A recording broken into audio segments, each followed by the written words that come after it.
There once lived a fisherman named Elias. He lived in a small, sun-drenched coastal village, a place where the air tasted of salt and the days moved to the rhythm of the tides. Elias wasn't unhappy, but he was restless. Every morning he took his small, worn-out boat, the Hope, out onto the deep blue water.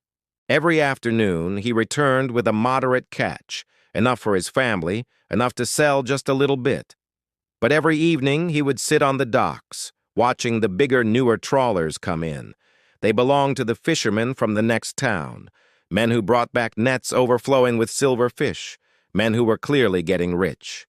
Elias would sigh deeply. "If only I had a bigger boat," he'd mutter to the sea. "If only I had better nets. If only I could catch their amount of fish, then I could truly be happy." His mind was constantly occupied by what he lacked. He had enough, but he wanted more. The simple joy of being on the water, the peace of the sunset, it was all overshadowed by the heavy feeling of envy and ambition. One day, an old man arrived in the village. He didn't fish. He didn't own a shop. He simply sat on the sand, mending old nets that no one would ever use again. Elias watched him for days. Finally, curiosity got the better of him. He walked over to the old man, whose hands were slow but steady.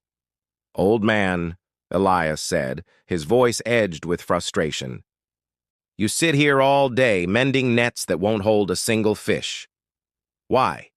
Shouldn't you be out there getting ahead?" The old man looked up. His eyes were the color of the clear, calm ocean water.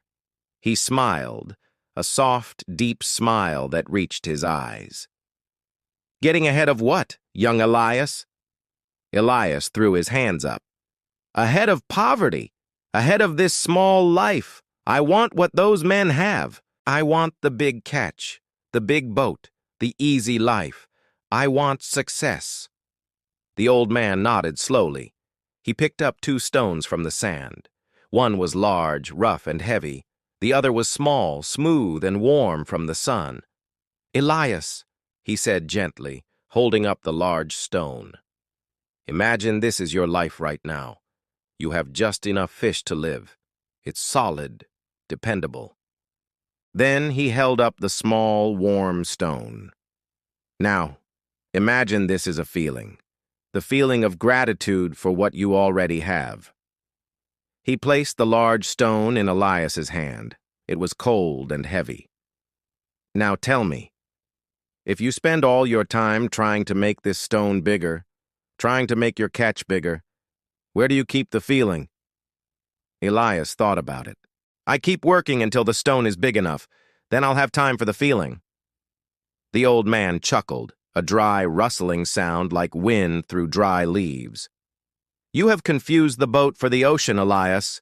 You think getting the big boat will bring you peace. But peace is not the destination. Peace is the only thing that allows you to enjoy the journey." He took the stones back. The difference between the happy man and the restless man is not the size of their catch. It's how they hold the 2 stones. The restless man holds the heavy stone of ambition in both hands, leaving no room for the small stone of gratitude. He handed Elias the small, warm stone. "Go back to your boat, the Hope. Catch what you need. But this time, before you cast your net, simply thank the ocean for the chance to be on the water. Hold the gratitude first." Elias took the small stone. It felt strangely light, yet warm. The next morning, Elias went out as usual. But before he cast his net, he closed his eyes and whispered a thank you to the sun, the water, and his sturdy little boat. He caught his usual amount of fish. Nothing changed on the surface, but everything changed inside him. When he returned, he didn't look at the large trawlers. He looked at the fish he did have, and he felt a true, quiet satisfaction. The heavy knot of envy in his stomach had loosened. He spent the evening laughing with his wife and playing with his children. He still wanted a better life, but the pressure was gone. His ambition was now fueled by joy, not by resentment. He understood the old man's lesson The time to be happy is not after the big success. The time to be happy is now, with what you have.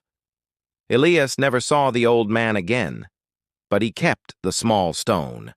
And every time he felt the need to compare his life to others, he would touch that warm stone and remember. The fisherman who found happiness didn't catch more fish. He simply stopped counting the fish in other people's nets. The greatest life lesson is this: true peace begins the moment you become grateful for the journey you are already on.